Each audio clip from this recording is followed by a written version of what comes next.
Hello, everyone. Welcome to another virtual event with Mysterious Galaxy. I am Nick, the Director of Events for the store. Today, we have two wonderful authors here for you, Jamie Pacton and Allison Saft. Hello.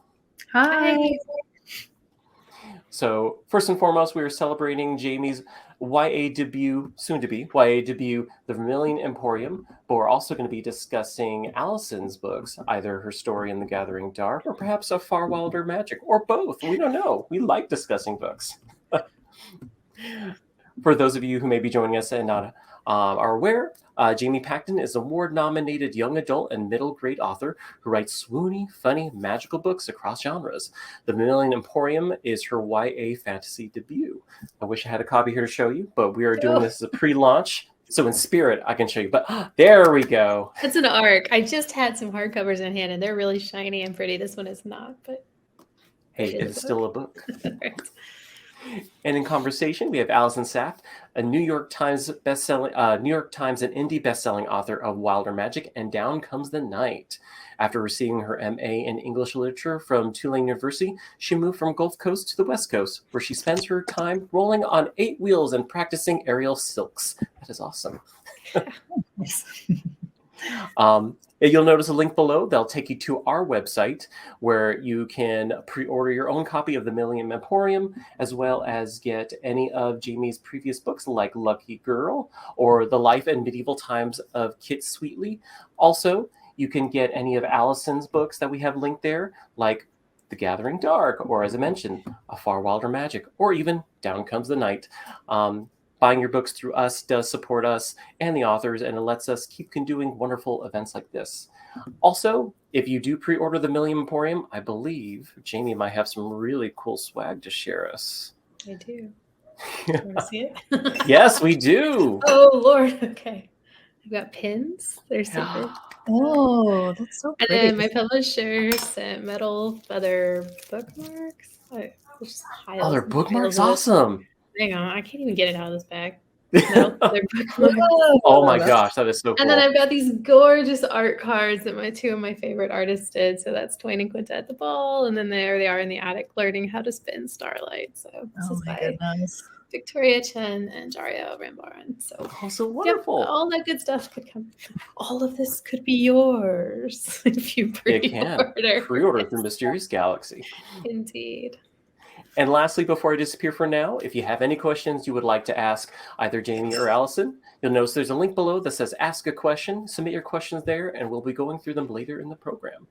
All right, I will see you all later. I hope you have a good event. Thank you. Hello. Hello, Allison. I'm so excited to discuss the Vermilion Emporium tonight with you. Thank you. And I'm so grateful to you for blurbing it. Thank you. You were. Oh, my pleasure. How are you feeling with it's now less than a week to go until it comes out? I don't know if I kind of have lost track. I think it's maybe 2. So it's out on the 22nd. So a couple of weeks. Yeah, it has changed. I'm excited. I try to treat all of these things like now that I'm several books in, it's like treat it all like a party and celebrate every single little moment. So even tonight, I was like pacing before this event, a little nervous, even though it's just a conversation. But I don't know. I love doing this. So I'm excited for this one to be in the world. This one is very personal and close and got me through some dark times. So it feels a little intimate to be passing it out into the world. But I also am grateful. I don't know. You kind of know you get to this point with a book too. You've been like waiting and waiting and waiting. And sometimes you're just like, go, just get into the world already. I can't change anything, even if I wanted to. Yes, I very much relate to that feeling. Yeah. Well, I was wondering, what's the best place to start? Perhaps maybe sharing like a summary of the Vermilion Emporium for people who don't know. Yeah, I can do that. Let's see. So this book, my brilliant editor is the one that came up with the pitch. It was pitched as if the Radium Girls took place in the world of Howl's Moving Castle. And by that, I just got this lovely review on Bookpage that kind of hit it right on. It's like, it's a world that's right on the cusp of trading magic for science. And so it's got a little bit of a steampunk vibe throughout. But it's also a big, lush, sweeping story. So that's the world, but it's about Quinta and Twain, who are two sort of misfit orphans who don't know each other when the story starts, and they kind of find each other when they meet or are drawn together outside the doors of the Vermilion Emporium, which is a magical curiosity shop full of infinite rooms and infinite wonders. And I really could have just spent this entire book just having them walk through there. And I was assuredly tempted. Anytime someone's like, I want more of the Vermilion Emporium, I'm like, yeah, me too. But I had to have a plot at some point. Oh my gosh, yes, plots, pesky plots, always getting demanding things, aren't they? Anyway, so they meet each other, they go to this magical curiosity shop, and Quinta has this sort of imperative that she wants to live up to her mother's magical legacy, but she doesn't know what that means. And so they end up in this book room, and they find and discover the secret to weaving starlight lace, which coincidentally enough, or not coincidentally, Twain has found a thread of starlight earlier that day. So they have the tools, they have the instructions, and they begin to weave this lace, which turns out is a coveted and deadly thing. And so soon all the richest and most powerful people in the city want what they have, basically. And so they're commissioned to make a dress, and things kind of fall apart from there as it goes. Yeah. So lots of twists and turns, and yeah, I guess that's the longer pitch. Yeah, I mean, so much of what you said there resonates with me. I mean, one of the things, I mean, there are so many things to love about this book, and like immediately what jumps to mind is like that kind of the way that science and magic intersect, like kind of this modernizing sort of fantasy world, which I feel like we don't see quite as often in YA fantasy. But also just like the intimacy, but also the scope of this book. I feel like you balanced all of these kinds of like opposites so beautifully. It just it comes yeah, I'm like bursting to talk. Like I don't know which would be most exciting to talk about, like the first for you, like the world, or actually, yeah, let me ask you about the world. So like I feel like the Vermilion Emporium itself is absolutely wondrous and spectacular, and then the city itself is just this like bursting with color and all sorts of class tensions. I'm dying to ask you like what the spark of inspiration was for the setting. Like, where did you begin with that? I mean, I think I always, when I think about this book, I sort of said this in the author's note. It started with Twain just kind of hanging on that cliff, and I got really fascinated in this like hyper-focused kind of way on people who free climb cliffs. And I watched a lot of documentaries about that, and I got really fascinated. So this kid, like Twain, started on this cliff, and the city kind of evolved around him. But I think I'm always chasing like 19th century Paris in my mind. I think I've lived there for a long time. And my second book is like just a love letter, or my second fantasy is like a love letter to 1890s Paris and like this kind of stuff. Like I just went to an art exhibit and got all this stuff from my wall. And so, Sevron at the start of the Vermilion Emporium is like probably 1865, 1870. So I did a lot of my graduate work on Victorian literature, and then a lot of stuff on, I don't read French, but I read a lot of French literature, and I got really kind of fascinated by that. So again, the city just kind of drew from my impressions and my love of the art and the times. But I think it's an interesting time because, as you said, it's a world in transition. Like that Victorian world was such a, oh Lord, I'm not going to go. I won't. I love history and I love literature, and I love talking about them to the detriment perhaps of short, concise event questions. But it is a fascinating time when people were trading, the rule for the cities, and industrialization was, blooming. And I think when you throw magic into that mix, or you see a world, I mean, anytime you take a world that had magic and then it's stripped, and then there's the potential of finding it again, but then science has already caught up, like it's an interesting time. And I mean, to go to your book and, you do these things with alchemy. Like people are driving cars in your book, but they're also like, there's alchemists. And I love the way you brought that in as well, because when I think about alchemists, I think about very set points in history where people were working in that. And I love what you did. Like, people are wearing cloche hats in your book, but they're also doing alchemy. We're also just trying to discover the secrets of the universe. And Right, exactly. Yeah, so I don't know. The world kind of was an amalgamation of all those things. Yeah, is that a good yeah, answer? that's fascinating. I mean, immediately it springs to mind. I think there's that moment where Quinta asks the Kazarina, like, what is magic? Yeah. Before. Yeah, it's such an interesting exploration of that, of like, what role does magic have in a world that has almost like learned to go on without it? But this like injection of wonder again, I don't know. I think a lot about magic. I don't know about you as a fantasy author. Like, I think it's because I've written these contemporary books, but I've written a lot of fantasy books that didn't sell. So I've spent a lot of time in my adult life thinking about magic and like what it is and like what, like, I don't know. I do love a good complex magic system. I just don't necessarily want to put that into my books because I don't want to. I'm not particularly a systems thinker. So my husband is. We have intricate systems in my household, and that's what keeps us running. But like, once you start to sort of drill into what magic could do if it was part of our world, or what it would look like it's such an interesting question how that happens. I don't know. How did you go about approaching magic and as you were world building? Like, did you start with what kind of magic it would be, or did you start with the world? I started with that's a good question. I mean, I'm a romance writer at heart, so I always start with the romantic dynamic. I definitely knew I wanted it to be alchemy, and I think similarly to what you were saying about Twain, I very much had this image of Wes in the taxi getting it. So I'm like, okay, well, I guess we're going, sometime in the 20th century.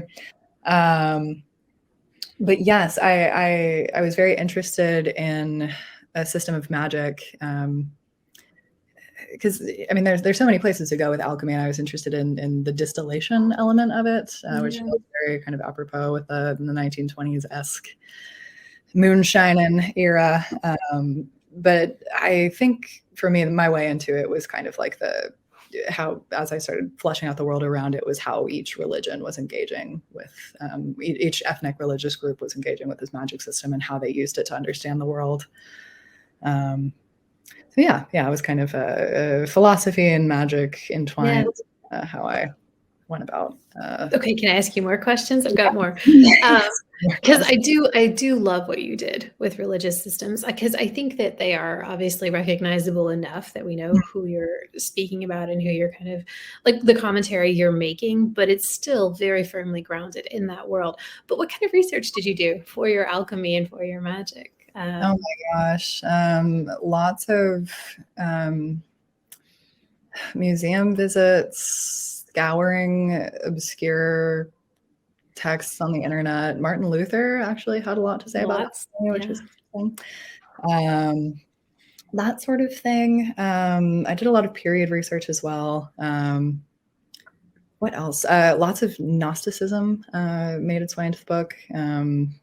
I think people would recognize the creation myth that is described in the book as kind of a loose reinterpretation of the Gnostic myth. And I mean, honestly, just a lot of like thinking about my own life. I mean, so much of A Far Wilder Magic for me was reconnecting with a part of myself that I had not really engaged with much, vis-a-vis like my relationship with Judaism, which I think Margaret has a similar relationship to, is that kind of feeling of dislocation. But that was. What about you? What was your like? I would say you definitely see that in Margaret and like in the way she's avoiding addressing those things and then how she comes back to it. And I did and I didn't do a lot of research. Like I love alchemy. I did a lot of study medieval literature and alchemy, and I toted around this. This is just for fun, right? In grad school, I toted around this like alchemy book that I bought like 20 years ago, and I moved it with me all over the country. And I think I finally might have given it up in this last move, but I'm not sure. But there's so much to look at, and it's so overwhelming, and it's so cool. So I love that you brought that into your book and you grounded it in those different religious traditions. I don't think my magic system was quite as tightly constructed, like, because, and I was actually okay with that because I liked discovering it in the way that my characters did as well. Like what I would love to do in this world, and I don't know if I'll ever be able to, but there's an entire, like, at least one book to be written, 200 years earlier when magic, like everyone was doing it, and when people knew more and when the scholars knew more about how it worked. And so much in this book, at least, by the time we get to Quinta and Twain, like all of that knowledge has been lost and they're kind of stumbling their way through. So I don't know. But I did research, like I read, the Radium Girls. I thought about them a lot. I did a lot of research on them. I did a lot of research on just making lace, for heaven's sakes.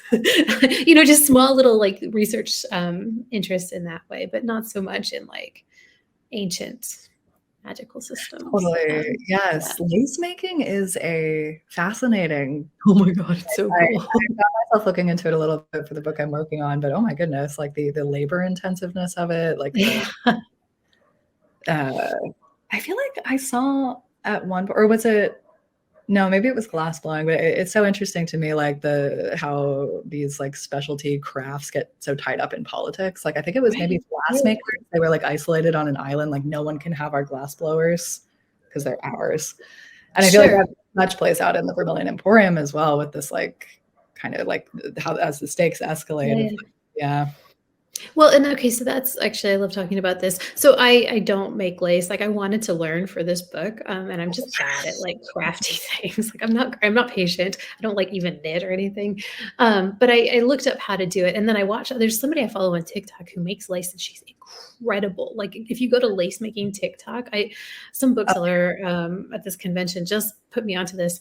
It's unreal. And incidentally, I will say, and maybe someone will complain about this at some point, the lace making in the Vermilion Emporium is not true to life. She figures it out very quickly. There's not like pins and it's much quicker. But I did do a lot of research on this. And this is one thing, like the way, so lace was kind of, it carried social and political currency, which is why, because it took time and it was expensive and it took labor. And so that's why in paintings, like when you see people with these enormous ruffs or one or two ruffs, like what they're really doing is showing their bling, like this is like 16th century, like, look at me. But yeah, so I do think that's true of glassmakers, but also like, and I put this in the author's note, and one sort of thread that really inspired me was that lace makers, who mostly were teenage girls, were kidnapped from Italy and then taken to the French court, where they were held because the French court wanted to have the best lace makers around. So these poor girls like lived out their lives, working in the 16th century, kind of in that nebulous period, laboring for the French. And many of them didn't ever go home again. And so you definitely like that, not to spoil the entire book, there is indeed some inspiration drawn from that.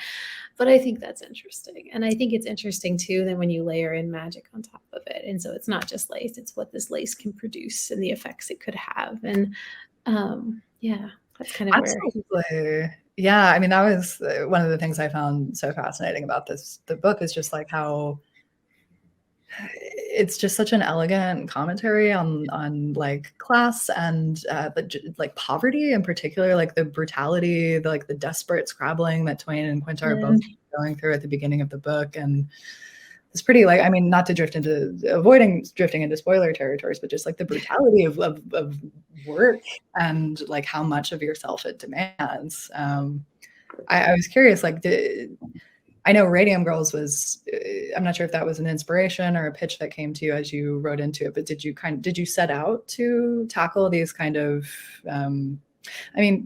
frankly, like heavier sort of economic themes? Yeah, I feel like that comes up in my work over and over again. Like Kit is hustling for that. Lucky Girl is all about a girl who is like, her family is poor, her mother's a hoarder, and then she wins the lottery. And so the entire thing, and these are themes that have come up in my own life. And so I do think when one looks back on my body's work, I'm just kidding. But it is something that recurs, and it's going to come up again in the Absinthe Underground too, the new book. And it's actually something I loved about your book too, with Wes and what Wes is striving for and the sort of social institutions that are keeping him from becoming a politician. And therefore, like, I love in your book that his his solution to his family's poverty is to become an alchemist, so he can become a politician, so he can therefore change, like systematic, inequalities. And he's such a big dreamer, and I love him so much. But yeah, I do think I'm always thinking about that. And now I've lost the thread of the question. Oh, the Radium Girls. Right. So this book was always going to be a Radium Girls book, though. I read that book, and I was so moved by their lives. And there's a particular part in Kate Moore's The Radium Girls where she talks about, who they, do you know? Should I say? Yeah. So well, I mean, I guess maybe for the benefit maybe of quick. Yeah. So they're dial painters. So they're painting the dials of watches with luminescent radium. And, people were wearing these watches into the trenches at night in the First World War and other things. And anyways, as the girls were painting, they would dip their brushes in the pot of radium paint. And this is the time when Marie Curie's walking around with a bar of radium in her pocket because she loves her beautiful radium. And people are putting it into drinks and all sorts of things. What is it called? The Poisoner's Squad? Is that what it's called? Oh. Poisoner's Handbook. That's a book that you might like. It's great. And it's, yeah. Anyways, that's about arsenic and other things, but it does talk a lot about radium and the prevalence of radium at certain times. Anyways, so the Port Radium Girls are painting their dials, and they've got their little pot of radium paint and their very thin brush, and they're painting, and then they have to lick the brush to make it sharper. And they're doing this over and over and over. And as they go home after work, their bosses, nobody was quite clear on this was bad, but they would go home covered in radium dust. And so there was this one part where it would talk about they go out to the clubs at night and they would shine like starlight. And I just couldn't get that image out of my mind, right? Of these beautiful girls, or not beautiful girls, just women, who are young and glowing. And then, of course, many of them started to get terrible cancers of the face, or they all died in horrible pain. So anyways, I wanted to write this as a historical, but I couldn't bring myself to do it, to give them that ending. The Poisoner's Handbook, thank you. That's in the notes now. And so that's where I took it and I made it a fantasy. So you see some of those same elements, like Quinta is glowing with starlight, and there is a cost to what she does and the magic she finds. But I also wanted to rewrite the ending just a little bit because, but it was about class in that way too, because you can't talk about the Radium Girls without talking about exploitation and corporate greed and, people who knew what was going on and many of the same things that are happening now, just in different forms. Absolutely. Yeah, it really is just a beautiful and terrible image, both in real life and in the book as well. Yeah. I mean, I don't know, glowing with starlight. It's quite I know. I bet it was dazzling and yet terrible. Yes. Yeah, I am fascinated. I have to ask too. I feel like I might have mentioned it earlier, but the way you thread the needle between this sort of pretty unflinching look at these systems of exploitation, the latter acts get pretty, I'm like, oh my God, Quinta. But also you never truly, there's never a point, there's so much wonder and whimsy in this world as well, that you never feel totally like things aren't, you never let your reader truly sink down into the true depth. There's always hope. There's always the camaraderie that Quinta finds. How was that process for you of kind of balancing these two tones, I guess? It's interesting because I do think the book has some very radically different feelings and pacing even. And some of that came across, some of that changed as I worked with my editor, and she wanted more things kind of in the beginning as they were falling for each other and as that story was unfolding. In terms of balancing it, I think it was fine. I could have added 100 more pages of her with the other girls that she's weaving with, but there's no way my editor would have allowed that to happen because I had that book in my mind. And at one point I actually thought about dividing this into two books, and one was very much so that split right at the ball. But I don't think I could have sold it as such, and I don't think it would have worked as a coherent book. I think maybe I live not to sound pretentious, but I do think in some ways I balance and I live my life in this like knowing very acutely grief and loss and hard things, but also like I create stories as like it's not my full-time job, but it's my part-time job. And like there is still some whimsy and wonder in my life. And I think we all maybe balance that every day. And I think it's okay to have a book that reflects that. Like I've seen a few, I don't know, I get tagged in these reviews. I don't really read like reader reviews, or I don't look at Goodreads for my own well-being, but I do see a few that are like, this feels like a middle grade book because of some of the whimsy in like the Vermilion Emporium parts. And my editor said to me, she's like, that's like, it's okay for young adult novels to have whimsy. It's okay for us to like enjoy a little sinking into this like escape. Like, and I'm hoping that's what readers take away too, but while also thinking about other things, Absolutely. No, that's really beautiful, actually. Yes. I mean, the human experience really is it's the human experience in a microcosm. Put that in a blurb. I'll edit it so we can. Yes, I mean, I don't know. I find, funnily, like the older I get, the more I find myself drawn to the kind of whimsical sorts of stories. Like sometimes I just want to, I don't know. Yeah, well, so I think about this. Like so my editor comped it to Howl's Moving Castle, which I love, but it's not my favorite Studio Ghibli. My favorite is Kiki's Delivery Service because that movie is just joy, I like the weirdness and I like the moodiness of Howl. Like I would probably date Howl, but like it's Kiki's that I would watch if I wanted to like just kind of get lifted up in a hard time or something like that. And I think that's okay to acknowledge that we need that as well as swords, horses, and other such things. I don't know. Yeah. Did you watch House of the Dragon? I haven't finished the last 2 episodes, but I have been watching. Okay, so I watched a bit of that, and I did watch all of Game of Thrones. Like I love Game of Thrones, but I was thinking about this, like the difference between how, like, did you watch Rings of Power? No. Oh gosh. Okay. Well, I won't spoil anything, but I will say that there are 2 very different like tones to each of those, and like they came out kind of at the same time. And I was thinking about like, why does one make me feel this way and the other one makes me feel like rage, despair, heaviness, and that's Game of Thrones. I mean, and I don't know if it's just because we've got the hobbits in Rings of Power, and that's the counterpoint to like orcs and elves and battles, and maybe we all just need hobbits, like it, or metaphorical hobbits, but we do. And what is it, second breakfast? I'm a little dusty on my Lord of the Rings lore, I have to confess. Yes, second breakfast and 11 Z's. And incidentally, I just saw another delightful TikTok. People have like a Hobbit festival in September, and they celebrate Bilbo's birthday, and they get dressed up and they eat all the. I don't know. Oh my goodness. TikTok delivering the enrichment and whimsy I need in my life, So wow, okay, you've given me many new TikTok rabbit holes to go down. I'm going to send you a few after this. In my follow-up PowerPoint, I will be sending you a few things to watch. My education, I can't wait.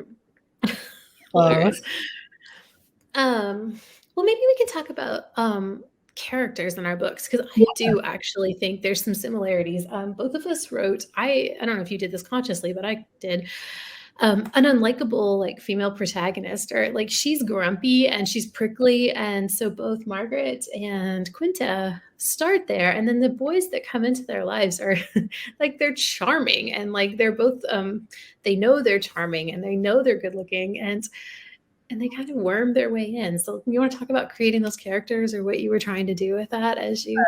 I'm actually delighted now that I think about it. There are quite a few parallels. Like Twain truly are like, no feelings are allowed as long as I keep going. I mean, Wes has skills. Twain doesn't like have like, he's got some skills, but Wes has like got goals, and Twain's like he's a little bit less clear on that. But that's true. Okay, creating the characters. I'm really interested to hear your answer on this too, because I as I mentioned before, I'm kind of like the romance dynamic first. So I feel like creating the characters. I think I started with, honestly, I think maybe they came to me at the same time. So for me, as I developed them, it was really, I always try to aim for parallel character arcs with my romantic leads. And I think, kind of as you alluded to, the linchpin for Margaret and Wes's relationship is their relationship to dreams, in a way. Margaret very much is the kind of person who's not allowed herself to dream because surviving has taken up so much of her day to day, whereas Wes kind of needs to be brought back down to earth in a lot of ways, and learn how to be vulnerable. Both of them also just need to learn how to be vulnerable in very different ways. So I think that was always what I focused on as I developed these characters, is the ways in which they brought out the best and the worst in each other. Okay, so I think that's like, to dig into that, because I love that idea of parallel characters and romantic leads. Do you feel like, because your world is so good, it's so well developed, but are you, like, as you're working, like, and you start writing a book, like, well, where do you begin? Is it, I'm going to write a Grumpy Sunshine book, I know I'm going to write a romance, but I want to do it while I'm exploring an old house or alchemy, or do you know what I mean? Like, I feel like typically it's like it comes to me as sometimes it's a trope, sometimes it's a set of personality traits, but I think it's usually also the meet cute and the general sort of premise. So I love that. It was always healer and enemy soldier trapped together under one roof for magic. It was screw up alchemy apprentice gets trapped with a feral girl in her creepy house. And Fragile Enchantment, it was always very starry-eyed dressmaker gets embroiled with a scandal with the horrible prince in the lead up to his wedding. Can't wait to talk to you about that book, by the way, like dressmaking, and I did a lot of thinking about that too. Yeah, we'll have a whole nother event on dressmaking, but yeah, so, premise and dynamic for me. How about you? Where do you typically start with, like, either the characters or even the premise? I mean, I guess sometimes it depends on the book. Like, I'm working on an adult fantasy right now, and I 100%, so it's going to be a romance. So yes, but like, I know their relationship so well, so early on, that I'm struggling to build the world around them. And this doesn't usually, this is not what usually happens to me. Usually I have a more clear sense of the world or the magic or something like that. And then my people kind of fill in. But this one is like, oh, I just hope I can do their book justice. You know what I mean? Because I like them so much, and they've each other so much suffering, and like, so if I can pull it off, it'll be exciting. So I appreciate how deliberate you are with that, because I took a little note here because I like that idea. Because often I think with Quinta and Twain, I ran into them, and I always knew he was on this cliff and she was a photographer's assistant, and they were grumpy, and I knew they were going to get together. But I had to kind of dig for some of their banter and some of those sorts of things. And I think that, like, they kind of evolved into parallel character arcs, but I very much do. I think myself a lot of work if I had thought of that in the beginning. But I think approaching it like a romance writer without some of the strict necessarily romance plot points is a very interesting way to go about it too. I just went to a workshop with Amy Spalding and a few other people about writing romances, and it was great. It broke down the romance formula into 10 very coherent, thoughtful points. And you can apply those to any book, but like in a fantasy, you can actually muck up like the third act even more, or the world or the politics or some other thing is going to come in. It's just not the interpersonal things that fall apart necessarily. Right. So yeah, I think my decisions maybe weren't as deliberate, but I ended up in a similar spot. But I think it's always interesting when your characters want the same thing in very different ways. Like they both want to. Yes. I think that's very human too. Like absolutely. Yeah, well, it's funny to hear you say you struggle with their banter because you nailed it. Thanks. So cute. Oh my goodness, his nickname for her. None of your concern. He's such an asshole. Good. I know. It's like, I love one man. I have to tell you, my little sister. So I have, I'm the oldest of 10 kids. I have Wow. huge, like Southern Catholic family, and my youngest sister is 21, almost 22, and she reads all my books, and she's so cute, and she's way younger than me.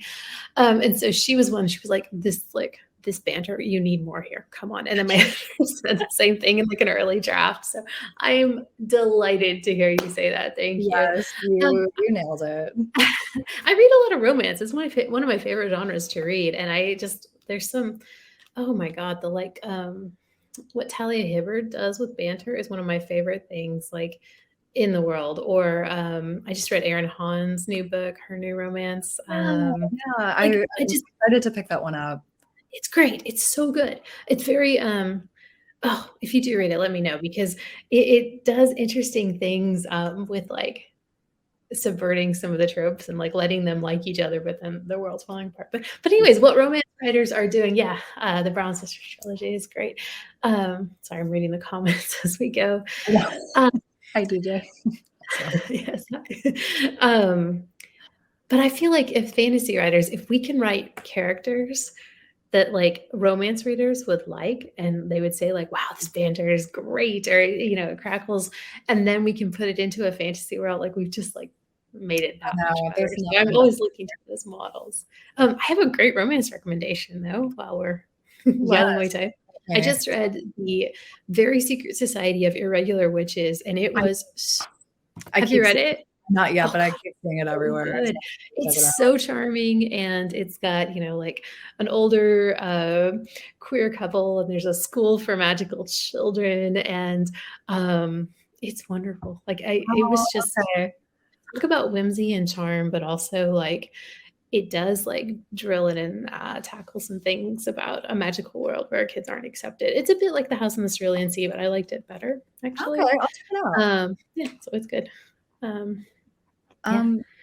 So how are you feeling? We have some questions from the audience, so we could pivot to those if you'd like. Yeah, that's good. Or I could keep you here for another 3 hours. Sorry.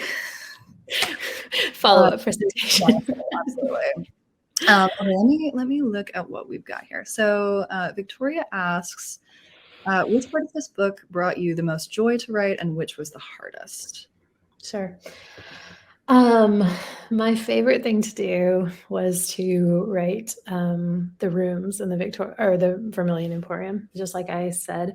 And what I did there is I knew they were, so I don't know, I'm kind of fascinated with like thrift stores, antique stores, junk stores. In Lucky Girl, she goes to my favorite thrift store in Madison. I just went to the House on the Rock. I don't know if you know what that is, but they go there and look. So, and like, it's weird. Maybe Google it, everyone, because, or just go look at my TikTok. So it's this giant house. I live very close to Taliesin, which is Frank Lloyd Wright's house, the famous one. And then very close to that, this guy named Alex Jordan built this like, attraction is what they call it. It's not just a house, and it's kind of, some parts of it are in the style of Frank Lloyd Wright, and then the rest of it is like there's like a 90-foot whale, and there's 2 5-story porcelain doll carousels, and there's mannequins everywhere. Yeah, so it's in the Neil Gaiman book American Gods. It's also in the TV show. It's just full of like dusty old crap. It's amazing. I love that. It's terrifying and amazing, and it's very weird. It takes like 3 hours to walk through them. It's complete sensory overload, and there's all these pneumatic machines that play music, and it's very weird. Anyways, I really, really, really like antique stores and old like things like that. And so this house is I kind of think of the Vermilion Emporium like that, but the magical version. It's a place you'd want to stay. And so my favorite part, to return to the question, was just coming up with these endless rooms and like sometimes writing ridiculous sentences and just letting myself get away with it. Like there's a part when they're in the book room and Quinta is pausing for a moment to wonder about the stories that are written along our spines. And I was like, oh, I love that. And so I do really love Laini Taylor's sentences, like in Strange the Dreamer and things like that. And so I kind of wanted to let myself write a book where I could, write that kind of prose. Yeah. So that was fun. My hardest part was, I don't want to talk about this too much, but one of my children passed away while I was writing this book. And I wrote a lot of grief and a lot of heartache into it. And so I would say those are the hardest sections, like when Twain's thinking about his brother, or Quinta's thinking about her mother, and some of the loss that just kind of permeates through there was very hard. But some of the other stuff was very, very fun. So yes, absolutely.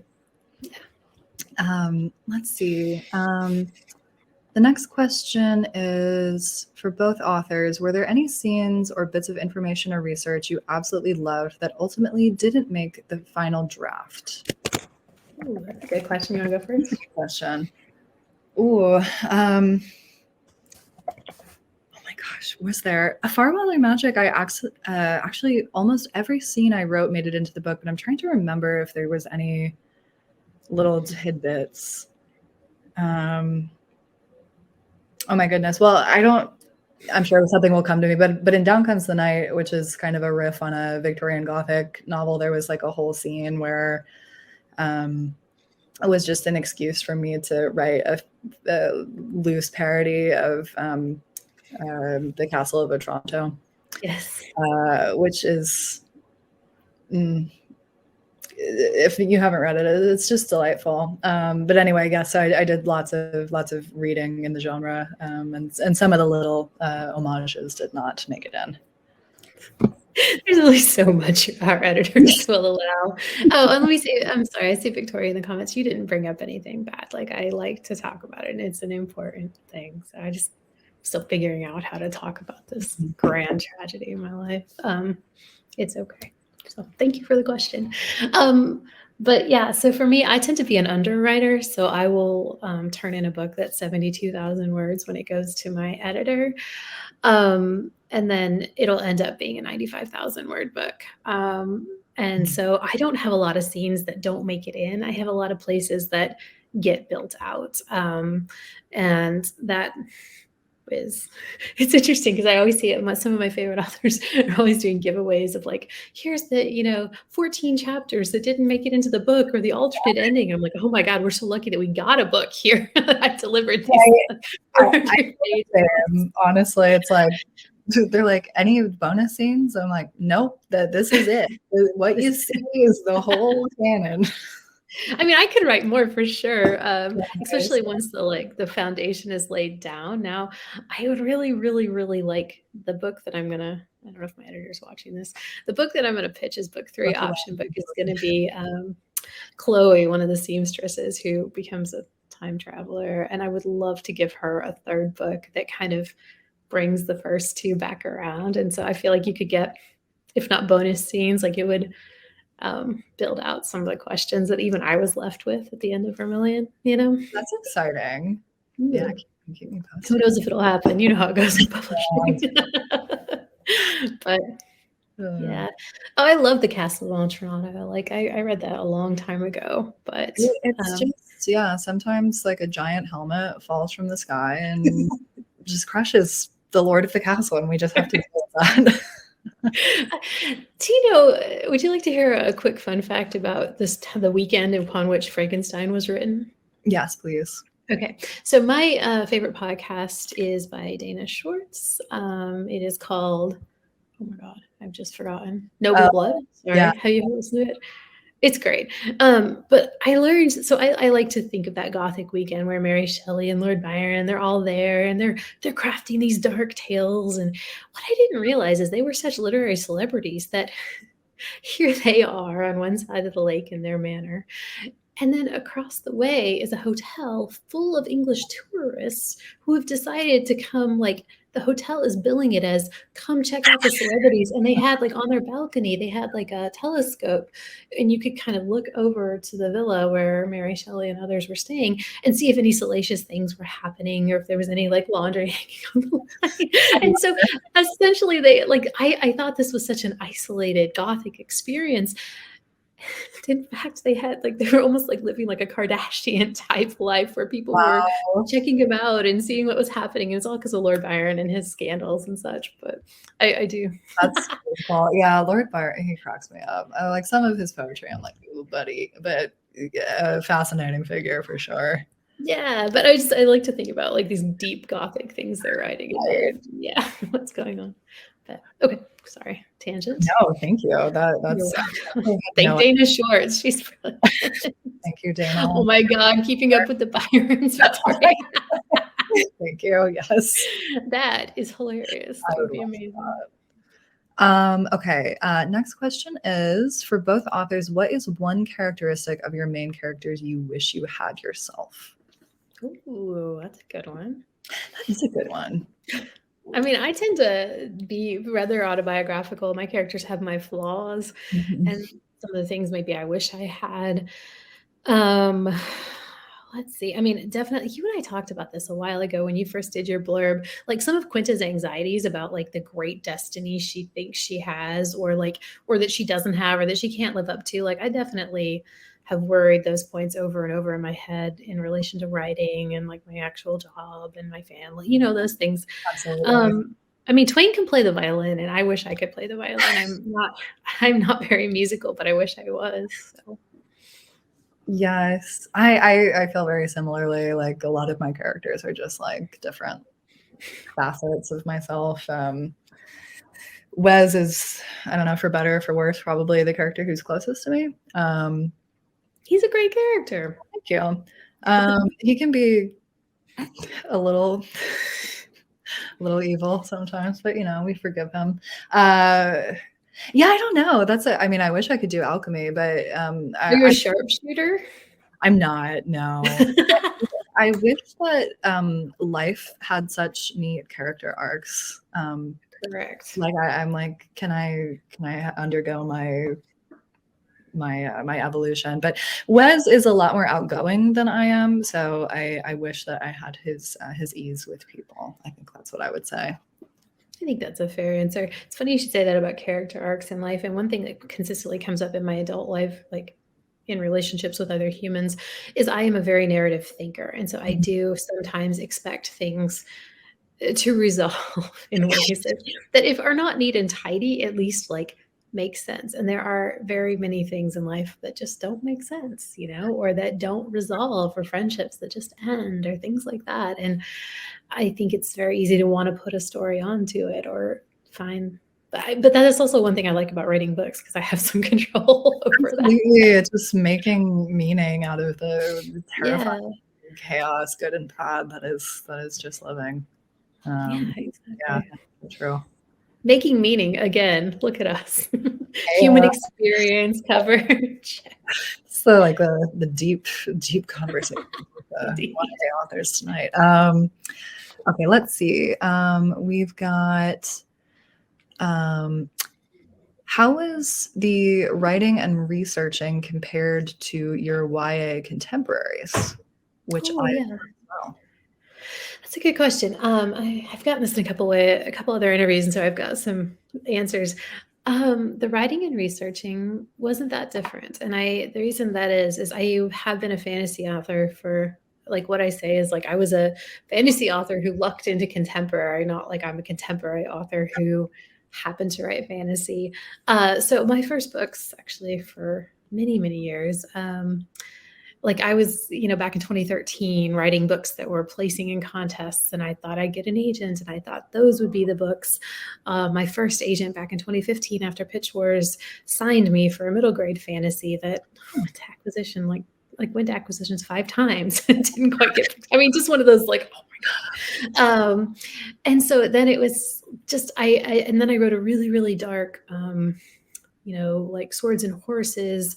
YA fantasy, which is what my current agent Kate signed me for. But then I was also working on Kit Sweetly because I had gone to a medieval times. I was so amused by it. I just had this whole funny story kind of evolve, which is very much 2 sides of my personality. There is this like fantasy side, and then there's me who likes jokes about Lord of the Rings and, just ridiculous things. So the contemporary books kind of happened, and then Lucky Girl kind of had been in my mind for a minute. But the process is not that different. I'm a planner, so I always write a quick pitch, and then I write like a query pitch, and then I write a full synopsis, which is many, many single space pages. And by the time I do all that, I have a kind of good idea if I've actually got a story or if I don't. And I usually at some point we'll send those to my agent and say, what do you think? And then from there, it'll become chapters, and then I'll eventually start drafting. And the reason I do that with any kind of book, no matter what, and there's always research, no matter what genre you're writing in, I think.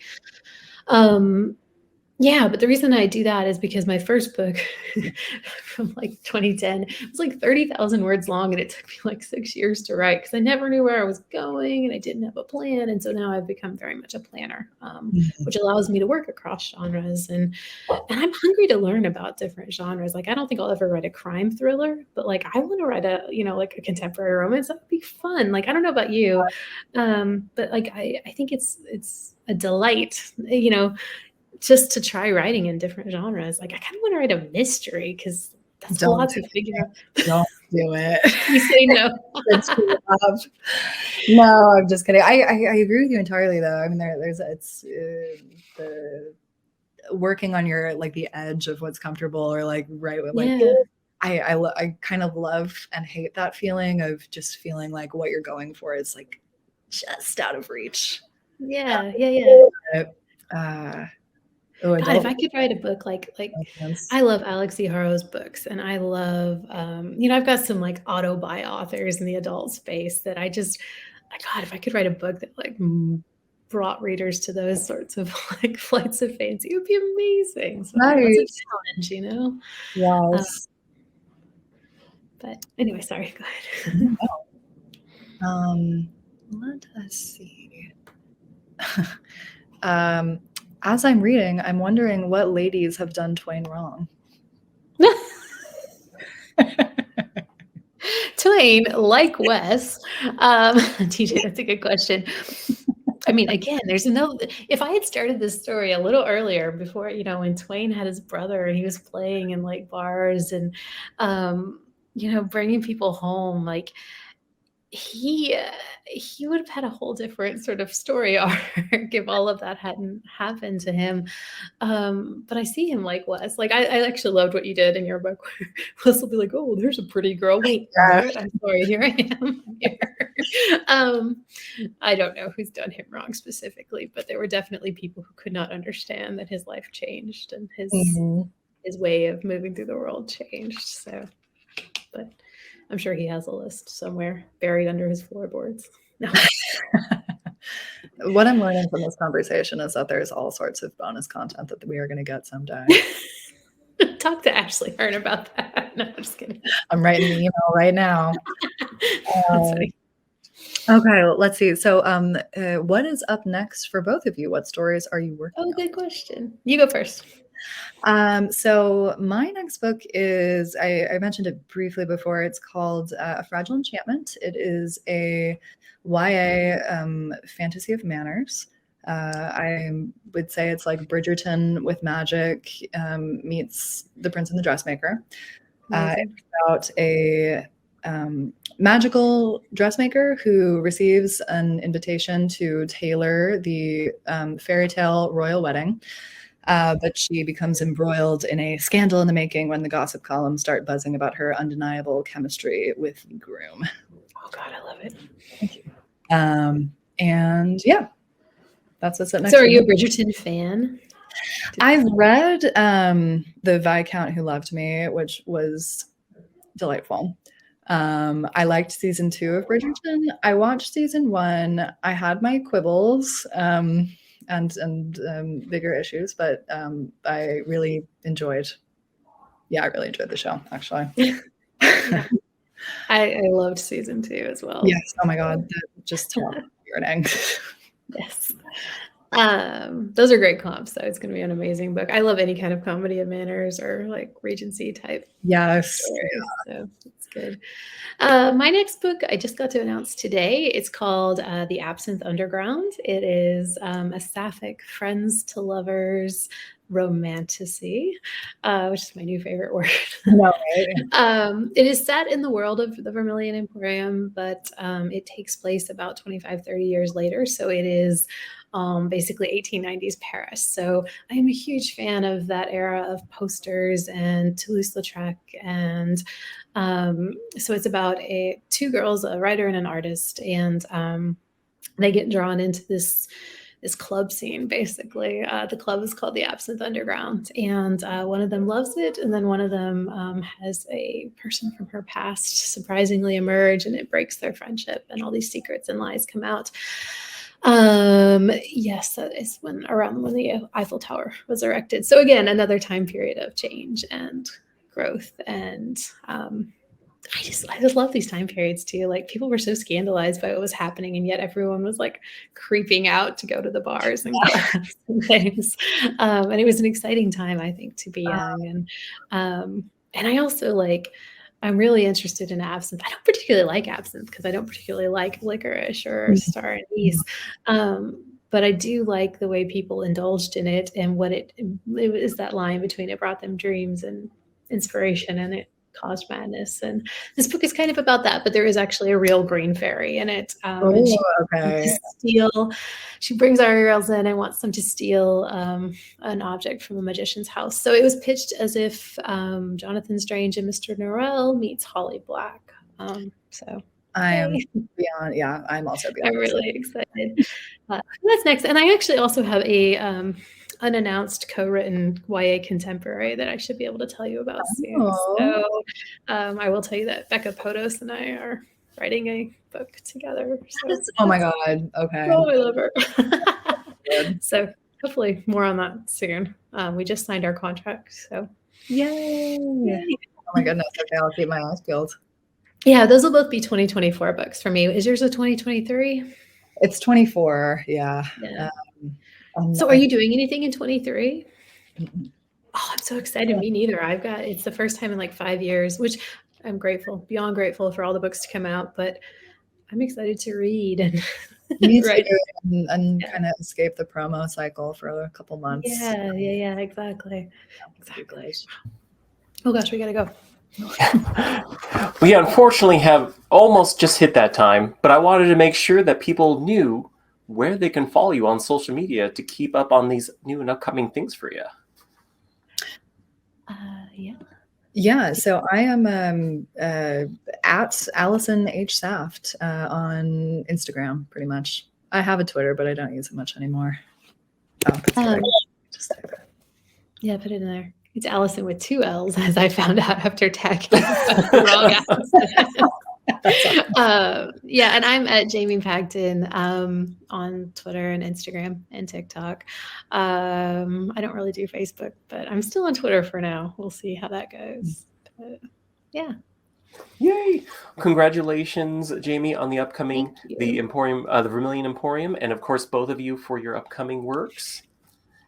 Don't forget, everyone out there, you can still click the link below if you're watching this live, take you to our website, pre-order your own copies of the Vermilion Emporium, and get some wonderful pre-order swag for them, as well as purchasing any of their books, that came out already.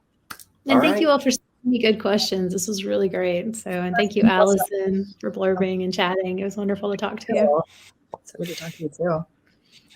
Thank you so much, everyone. I hope you all have a good night. See you next time. Thank you. Bye.